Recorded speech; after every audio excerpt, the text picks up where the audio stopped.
Hello, welcome to our little show we call Hanging with Howie. We have a very special guest tonight who I will introduce last. First, we have from Chicago with us, Buddy. And from Milwaukee, we have Brian with us. And from Boston, John is with us. Temecula, California, we got Jay with us. Hey, how's it going? From Milwaukee, we have Matt with us. No, Matt's in I was going to say Savannah. Yeah, I'm near Augusta, Georgia, so hometown of James Brown. That's sort of no place to be. Oh, wonderful! And he wears the green jacket. And a very special guest here tonight. And guess what? We're not going to hammer him with a bunch of stuff about pool and all the other crap he has to do throughout his life. It's just going to be us hanging out with him and whatever he wants to talk about. He's had quite a few adventures in the last few weeks. And the one and only Mr. Nick Hahn is with us. Welcome, Nick. Thank you. So, Nick, my gosh, you're the marketing director for Promo Only, correct? Yep. National. Yes. And now you're a barber. I am a barber as well. May I ask what you do every other Monday? That's a very specific question. I feel like you already know the answer to that. If you don't want to talk about it, no. I get it. Every Monday, I go to Operation Stand Down, which is a veteran advocacy group, and I cut hair for veterans in the morning part of the day. And I'm a active duty Army veteran, so going down there and cutting hair is a lot of fun for me because I get to talk to people that were in the Army and other branches of the military, and also people who are in the Coast Guard, and which is a jab at the people who are in the Coast Guard because that's a branch of the military. But anyway, I do that on every Monday, and then every other Monday, there's an organization called Nashville Street Barbers that sets up and allows barbers from all over Nashville to come downtown and cut homeless folks' hair. So we give them it's conversation and a cut. A lot of the people who come down there are students. There's a lot of people though who donate their time that are highly skilled barbers, and actually most of the students are highly skilled. I'd say I'm probably the least skilled, but it's nice to go down there because I will say, people go, "Oh, that's real nice of you," and it's like it's not really that nice of me because I leave there hearing these people's stories, both at the veterans place and downtown. And I just think about what a little bitch I am for whining about this or whining about that when there's some real shit going on. You know what I'm saying? Like there's people, I'm going to tell you this story. It's terrible. It's really terrible, but I have to tell it. So one day I was cutting this lady's hair, and she had moved to Nashville, and I'd asked her, where she was from and when she moved here and how she was liking it so far. And she told me, she said she'd either been there for 5 months or 7 months. And in either case, it was the opposite number for how many times she had been raped while she had been. Oh my gosh. Wow. So if she was there for 5 months, she's been raped 7 times. If she's been there 7 months, she's been raped 5 times, which is 5 times too many in either case. You know what I'm saying? Like, he said it so nonchalantly, like, well, that's the life of a homeless woman. You know what I'm saying? Like, or homeless person. It doesn't matter one way or the other. I mean, there's all sorts of. So anyway, when you're down there around these folks, it really starts to put into perspective the little. You got upset because your wife moved something and you didn't tell you where she put it, and you spent half an hour looking for it. You know what I mean? Like, or some guy on Facebook said something you don't agree with, and you're letting it ruin your day. Like, it helps. I mean, it really does put things into perspective and reminds me that I got a lot more to be thankful for than I do to be complaining about. So, and I personally need that on a consistent, constant basis because I'm one of those people that, on social media and I have to hit delete and I do it again and then I have to hit delete because I can't engage in that kind of stuff. But anyway, sometimes it's hard to keep that stuff in mind. This has given me that opportunity. So, I will say, Brian, I think next year when I come up there, you need to let me cut your hair for you. I was gonna say, not because you need a haircut per se, but just so we can get that done. I've been cutting my own hair since the pandemic. Yeah, I thought you had told me you'd done that before then too, though. No. Okay. First time I did it on video just to, be funny, and I just kept doing it. So every night before I go to the club, I give myself a fresh haircut. But I was thinking the same thing. We were so wrapped up in trying to organize, gatherings and things. I'm like, man, I should have hit Nick up for a haircut. I brought my kid. I cut Rob Ferre's hair while I was there, which was a terrible idea. I mean, he basically had to straddle the toilet while I'm hunched over in his bathroom, and these are tiny little bathrooms at this Crown Plaza, which, by the way, if anybody's wondering, the Midwest show was great, man. Really well put together. I thought everything looked really nice this year. The production was amazing. They did an after show sizzle reel. I don't know if they're going to post or not, but it was super awesome. Good parties. Everything was really, really positive, and it was a good show. So if anybody's out there is wanting kind of an impartial view, that's mine. But I think the thing that was the most impressive was definitely going to Brian's weekend spot at DJ's Safe House. But we had a close runner up, and Brian, you did not go with us, but next year you have to. The cigar bar? Ever been to the Oregon Piper Pizza Palace? That still exists? Bro, that was so much. I thought they closed that down years ago. No, I got a t-shirt too. And that place, man, that place is amazing. It's clean. Like up on Highway 100, Oregon Piper. Yeah, I think it's green. Like it's outside of town. You got to go out a little bit, right? Yeah. I haven't been there in probably 35 years. Yeah. Bill Herman put a thing together. Well, put a thing together. He basically invited a bunch of people. I think we had maybe 20 people on the way out of town when we left. Because I was heading to Chicago. We stopped there and had dinner. And, man, I'm telling you, I almost said no.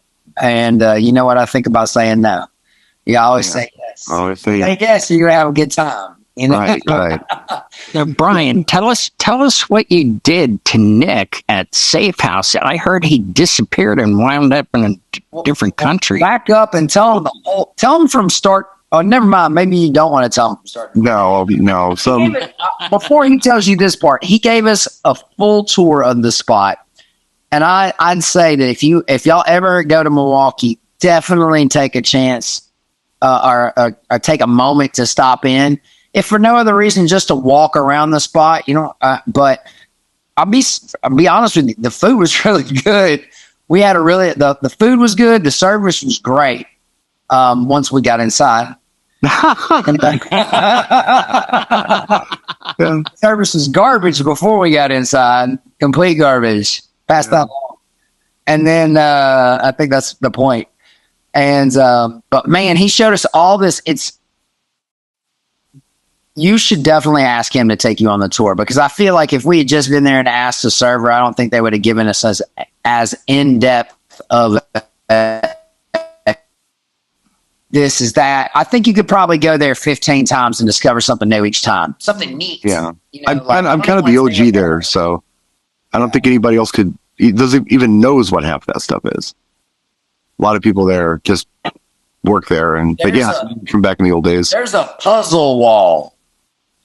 Yeah. And it looks like something out of a creepy old movie, and it works. And this whole place is it's like the Oregon Piper Pizza Palace. These are meant to visually inspire. The creativity that went into planning this out that's what's so amazing. It's not some like, hey, let's just throw together kind of an escape room looking thing and make this, do this and that. Like, there's some real thought that went into making this place. It's got, this is the thing I told KC that I'm always looking for in a restaurant. I want good food and I want character, like authenticity, something sincere, something that looks like some real thought went into it, not a Chili's. You know what I mean? Right. Like Rainforest Cafe. Now, don't in those places. You know what I mean? This safe house felt like somebody's labor of love. It was. And I knew the founder who passed away, I don't know, probably in 2015, I think. But yeah, I look at it as a cross between a 60s James Bond film, Disneyland probably in the 70s, and an Austin Powers movie. It's just goofy. That's pretty accurate description. And I will say this, if you saw the video that Brian posted on his Facebook page, that was interesting, but that's probably not the most interesting thing in the place. No. But probably, according to him and the bartender, probably one of the most rare. So it is. Brian said he hadn't even done it. So yeah, I've never done what Nick did there. Yeah. Can you explain what happened for the viewers who don't know? Well, I was thinking of, Nick being a barber, and I couldn't remember what our special chair was. I was thinking, is it an electric chair? Is it a barber chair? Is it a dental chair? What is it?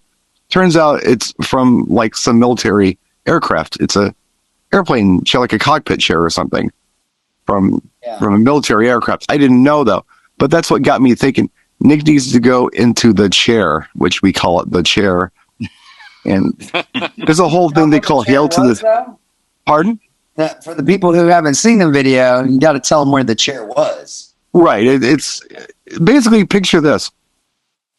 Think of an elevator shaft, but not even a shaft, just an elevator that comes out of the floor. Like you're looking at a hardwood floor, and all of a sudden an elevator comes out of it. They have this, and they have this chair on there, and it's all decorated crazy. And anyway, we put Nick in the chair, sent him down into the ground until where he didn't know where he was, and then we brought him back up. Let me tell you something crazy. I could have gotten out of the chair and gone straight, but when I looked left, I said, "No, I'm just going to sit here." That's a little creepy down there, I think. Yeah, I don't know what was downstairs, but it was kind of creep city. Yeah. I've got a lot of stories about that place. There are places, rooms, and private offices in that place that a lot of people don't even know about. Right. That go back to the old days. That not appropriate for a family program. But yeah, it's a pretty interesting place. There's all kinds of weird stuff in there, and it's actually a historical landmark, so it's not going anywhere. That's awesome. Which means job security for me. Yeah. So that being said, do you think under those same sort of conditions that that Organ Piper Pizza Palace might be a national landmark at this point too? I've never seen. I think the Organ Piper's been around since either the late 60s or early 70s. It's up there. It's the early 70s. In fact, funny thing is, the guy that I talked to that night, it opened in 1976. Okay. Yeah. Who played it? Who was playing there that night? The very first time he ever played there was in 1976. Wow. He's been playing since 1976 at this place. He plays, it's a super Wurlitzer, but this Wurlitzer, that's all I'm going to tell you. Let's just put it this way. It is a magical place for children and adults alike. Yeah. I was so happy. There was these little children, like 3 to 4, some kids' birthday party, and the joy that was coming off out of these kids were beaming. They were so happy. It was awesome. It was a really cool experience. So a lot of character in that place, and that place to me felt like kind of exactly like Safe House does. You know what I'm saying? Like somebody's labor of love. There's no way that place is, that doesn't just happen. That was somebody sat down and put pen to paper and plotted and said, we got to do this. And then absolutely. And this place is old, y'all. Like it's zero dust. It does not look like it looks like it's brand new back in the day. That's what it looks like. I did find a video from Safe House that I could share with you if you would care to see it. Sure. Would you care to see? I had to find it, but I did. If I have permission to share the screen, sir. Absolutely. Okay, let me just click this right here.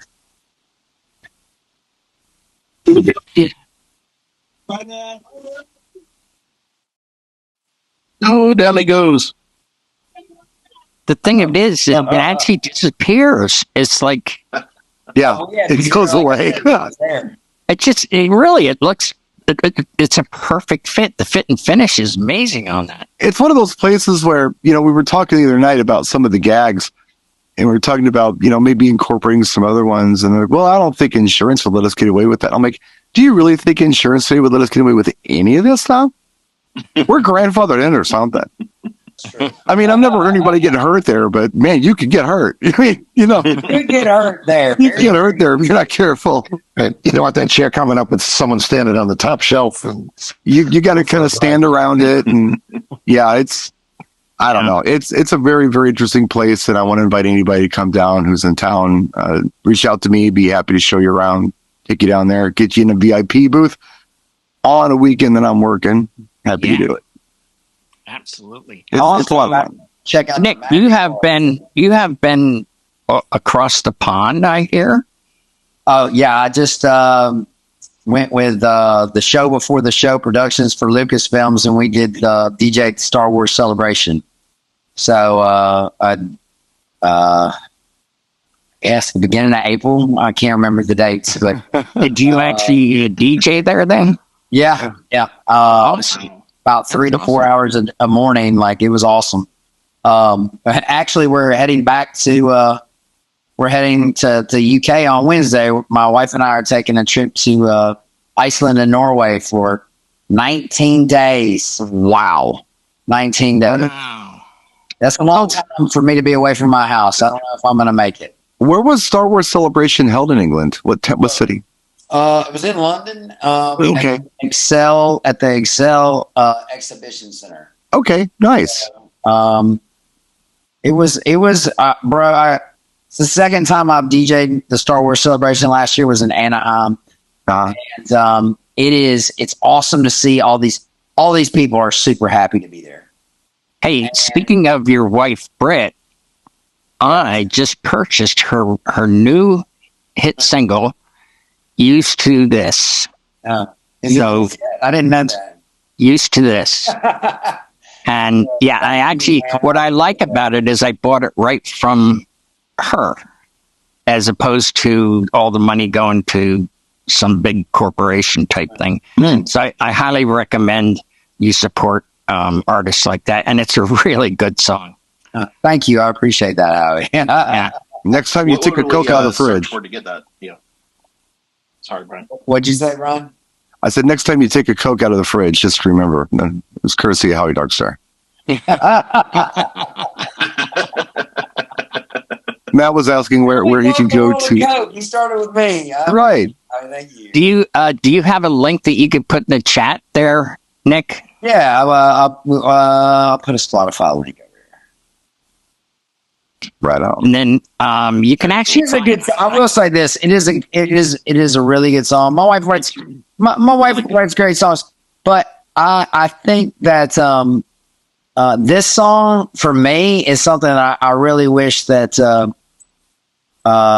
they would shop for placement, like sync placement, because I feel like it's about having a good time. Like the thing I can get used to this. It's very upbeat, Yeah. In Vegas, I'm in London, whatever. So she's actually got several songs like, man, with people. I mean, this is not a pitch for artists by any stretch of that imagination. This is not a poor pity me. I'm just saying, today, artists really have to focus on trying to sell merch or tour or get placements to make any money. They're not making any money on the Spotify spins, or even, God bless you, Howie, even on the because you're one of the few people that would buy a download. You know what I'm saying? I even went and stole it from the internet. I was like, I'm not paying for this. I ripped Okay. it from YouTube. Okay, cut. Oh, you think? Oh, Yeah, the guy from Promo Only. We're gonna get letters. I'm just kidding. Anyway, so that's what I'd like to see happen with it. So It's usually Jay that we have to say, "Hey, we're gonna get letters." you're being quiet tonight, Jay. I'm paying respect. We got a special guest. I'm letting him have the floor.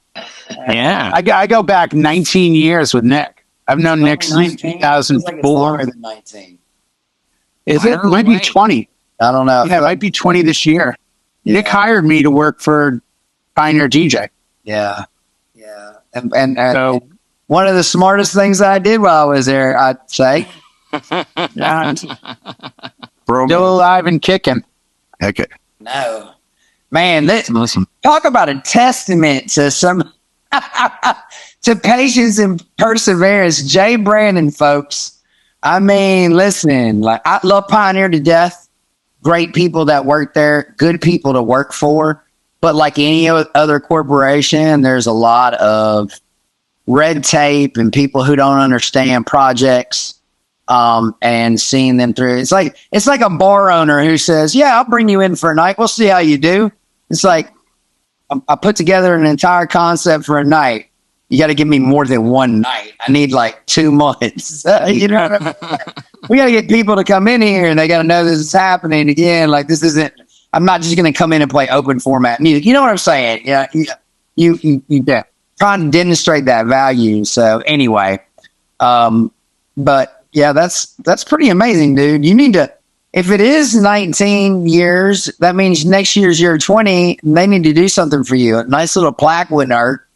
Well, I think Pulse got a slap on the back. It even came to me after, like, he did his 20th NAMM, I think 2 years ago or last year or something. Right. And he came back to me. He goes, "You think they could have done more than this?" I'm like, "What'd you get?" He goes, "They just said congratulations."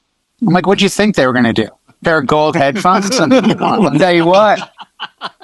Neil Altman would have. Neil Altman would have sent us to Japan. Upstairs, I have. They made this. They took an old DJM 600 and they mounted it to a board. They took the volume faders off and put a plaque that thanked me for my time and service at Pioneer. And then they gave me a $600 Seiko watch and a bunch of other. What's the right word?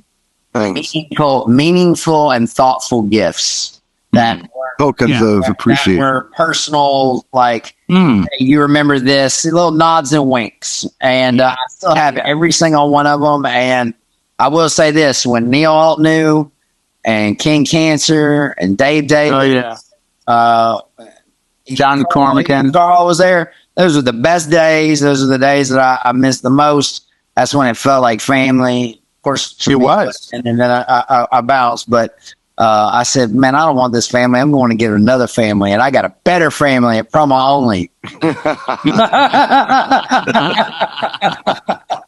I don't want to pick up too much time here, but I do want to say, Nick, I'm starting to dig the mustache. It took me a while. Oh, yeah? But I would miss it if you shaved it off. Look how good he would look with a mustache, y'all. Who, me? You, definitely. You now I look like a cop. Cop trope. That's what I look like. Not anymore. Your hair is longer now. When your hair was shorter, you this is funny, Howie. This is one other thing that I'm doing. Starting in July, I'm starting my volunteer firefighter training. Wow. Yeah. So I got the mustache. I'm already ready to go. Feel like I'm physically capable of doing this. You'll need the mustache. Yeah, I've got to have the mustache. You got to. That's a requirement. Yeah. So you do look like a firefighter. More like a firefighter than a cop now. well, I think my hair is long, so that's why. Right. It helps. Right. This firefighter. Got the blue shirt, and well, I guess the cop would wear a blue shirt too. You're right. No, looking good, my friend. Always are. But you too, Jay. Rocker dad, always looking good. Thank you, sir. Thank you. I wish I'd known you were going to be on. I would have worn the We Are Music. Oh, that's the other real quick. I show up at NAMM and I wore the We Are Music Yeah. T-shirt. and I must have, from Tony B to about 6 other people, dude, so great to see you.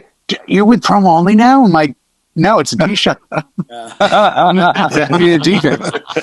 Tony, dude, are you with Nick now? I'm like, what do you mean? With a t-shirt? I'm like, exactly, it's just a t-shirt. Like, It's a t-shirt. I'm not with Nike either. no, I'm not a professional runner now or anything. Oh my God, dude, no shoes. Are you with Puma? Are you with Puma? As a matter of fact, I should have bought a Cat House t-shirt. But I'm like, oh my God, are you with like an 80s rock club in LA now? I am. Yes, actually. Yeah. Howie, I'm loving the long rock one. Are you? How long is it? Used to be longer than that. Yeah, we used to be longer before I had the cancer, and then I had to get it cut, and then it started to grow back, and I just could get it to look symmetrical because it comes in bunches, you know what I mean? Right. Just the way it falls out. So I put it in a ponytail, and then one night I ran out of ponytail ties, and I left it down, and everybody went, "That's the look. You got to keep that look. Don't create a ponytail." You look like you're security for Limp Bizkit right now, bro. And you start looking for Fred pretty soon. Get back, or I'll stick you. Get back. Now, even more so. Jeez Louise.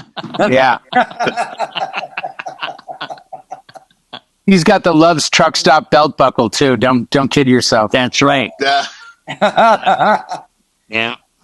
Oh, goodness. Little red heart in the center of that belt buckle. Oh yeah. Well, Howie, I don't want to like derail the show and take it over, but I think we ought to have the occasional appearance from Mr. Hahn and stories, because I mean, the man's got some incredible stories. That's why we agreed not to do the usual like promote who he works for. Like let's talk to him. Just Nick. Talk to Nick as a friend. You know, I gotta though just one really quick story. Go ahead. That will be with me for the rest of my life. Pulse and I had DBJ 1000s, and we went down to the Las Vegas Welcome to Vegas sign. We parked at this burned out hotel, ran across the strip, took a bunch of photos. This is probably like 12 years ago. We got all excited about the photos. We were at the sign. This is so cool. Before they had a parking lot and it was easy to do. So it's kind of outlying. We show up at Denny's. We were staying at Riviera, and there's Nick sitting at the counter by himself reading a book. No. Yeah. And we walk in, and we're all happy, smiling, like, what a great day. We haven't even had breakfast yet. And we walk over, and we're like, hey, Nick, how's it going? And he's just looking down at the book like this. And he kind of looks up, looks at me, looks at Pulse, and he goes, you know what, guys? Every time I do one of these shows, a little bit of me dies inside. And he goes back to the book. He goes back to the book, and we're both like, hey, have a great day, Nick. We'll see you at the show. It's like every time. You ever been with Nick when somebody goes, have a good day? Don't tell me how to fucking live. Tell me how to live my life. Yeah. I'm never gonna, and even Pulse every once in a while brings up and will cry laughing. He goes, remember that time we saw Hahn at Denny's? I'm like, a little bit of me dies inside. He just started. I'm going to tell you right now, I stand by that statement. I stand by that statement. Let me tell you why. I stand by it. I stand by that statement because, honestly, before, this is not a slam on anyone or anything, but there was a time when I was in my own little echo chamber, and to me, the DJ world was this. You know? Yeah. Here, right? And then I got a job at Pioneer. That world expanded. And it was still cool, but it was a lot to take. And it was a lot of travel. And it was a lot of, I started going to places. I was like, I don't necessarily want to be here. You know, other people were like, oh, I want, that's what I want. I want that. And I'm like, yeah, but it's not me. I don't really want to do this. So I made the switch to promo only. And then when I made the switch to promo only, I was introduced into it even more a more broader experience of DJ worlds, because there's a bunch of little DJ worlds, and I was happiest in my original small little DJ world. And I'm never gonna. You can't go home again.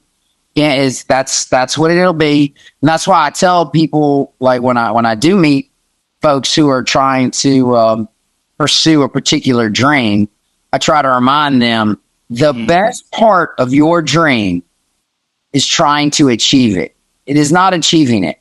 Right. The best part is getting there. All the stuff, once you get there, then it becomes a job. You know what I'm saying? Like, you got to maintain this level. It's not like, okay, you win, you're done. Okay, you know, you have to maintain that. It gets harder to maintain and all that. But the journey is truly, and that sounds so corny and cliche to say it, but it's true. It is. You know, when I remember I did not, sometimes you see all these DJs say, don't do anything for free, right? Well, I did a lot of stuff for free when I first started DJing, a lot.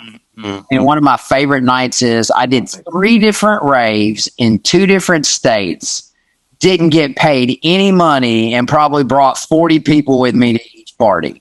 You know what I'm saying? And it was probably one of the most rewarding nights of my life. And it cost me a lot of money, and other people made a lot of money off of, you know, me showing up. And it never even really occurred to me, because I just wanted to DJ that much. I really had a good time doing it, and I missed that. So I can relate to what you're saying. Just a second. I forgot something, Brian. Then you're up.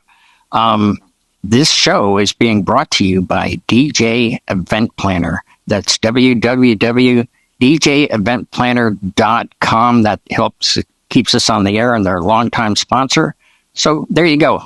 Sorry to interrupt you, Brian. Go ahead. I'm screwing up my timing here, Howie. I had this.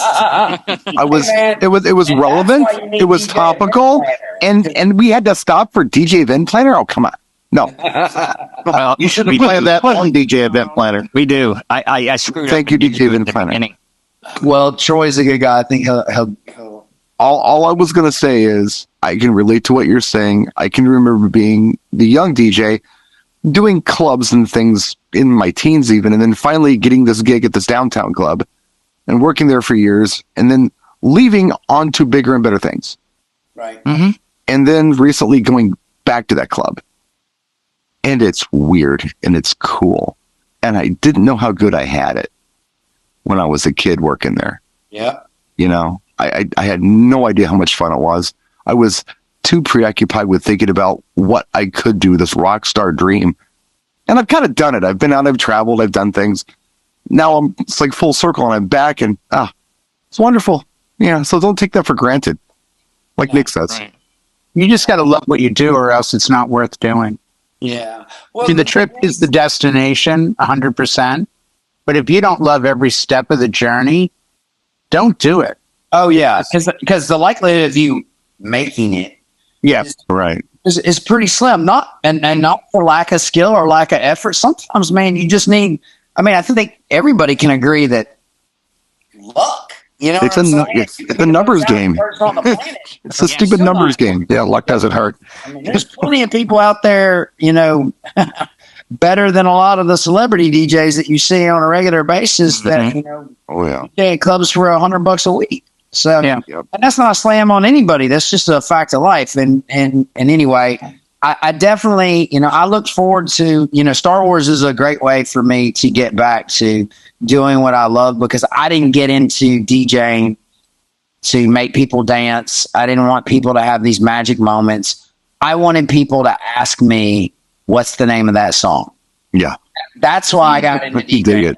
The biggest thing for me was always, and you know, Shazam kind of ruined that for me to a certain degree, but I still appreciate people, you know, when you're a song at someone and you get somebody to react to it, that's a great feeling. You know what I'm saying? And when you can repeat that over and over again with, I mean, obviously you can't do it with every crowd. Every crowd's different. You know what I'm saying? That's why DJs need to pick a lane. You can drive in multiple lanes, just be good in those multiple lanes, but don't try. I would never recommend throwing an oddball request or an oddball song that you have no idea whether it'll work or not at a wedding. You know what I mean? Like, that's not the time and place, you know?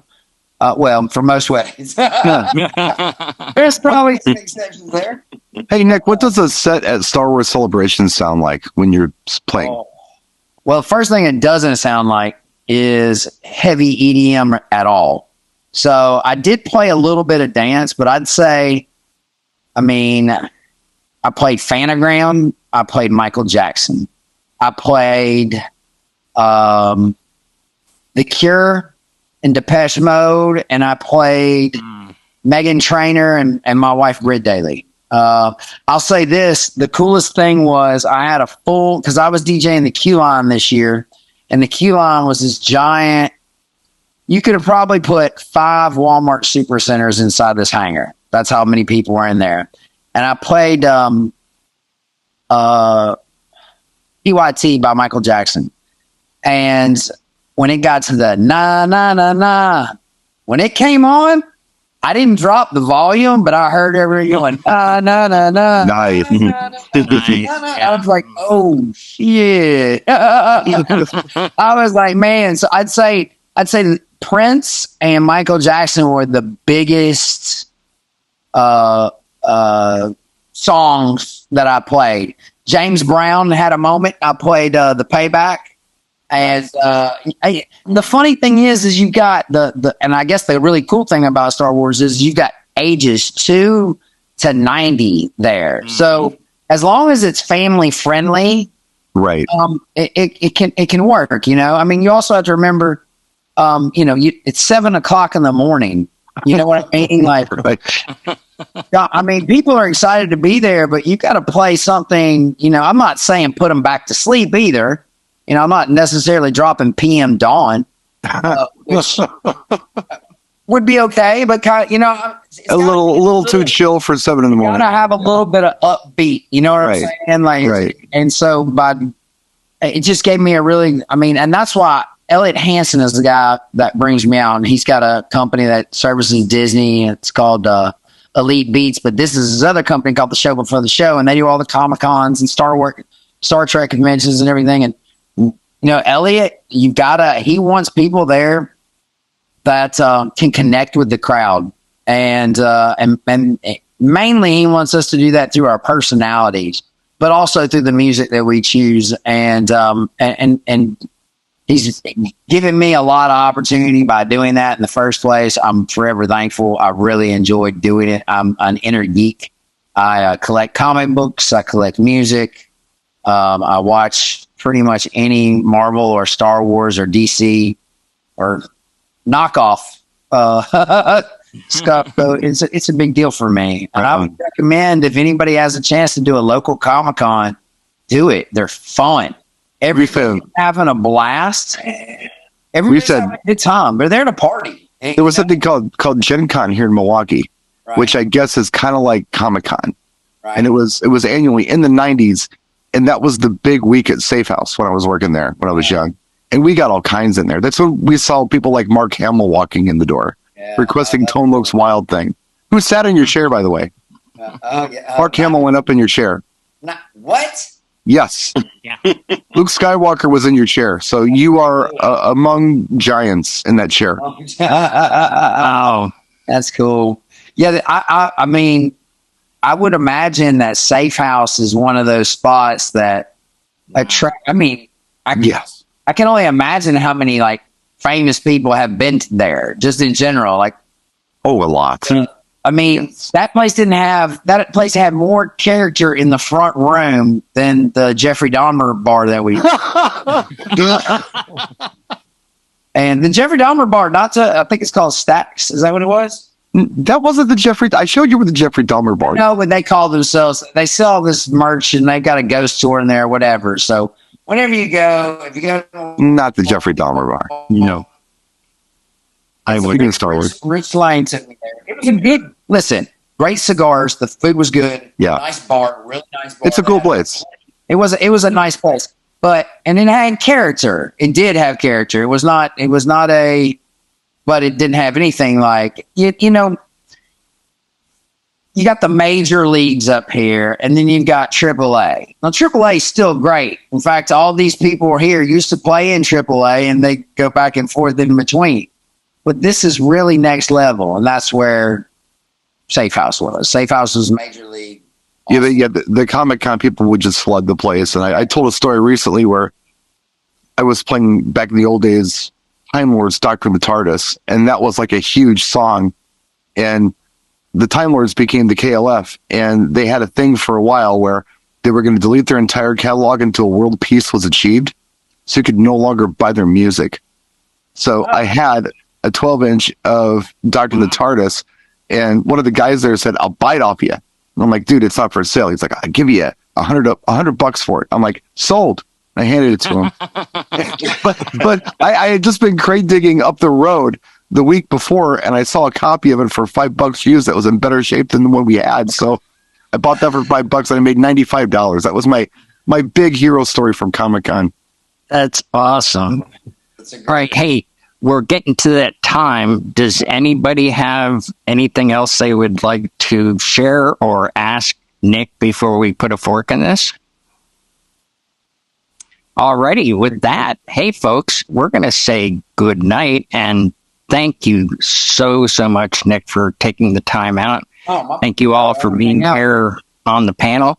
And don't forget, when this gets published to YouTube and elsewhere, leave comments down below if you have a topic you'd like us to cover. Until then, we will see you next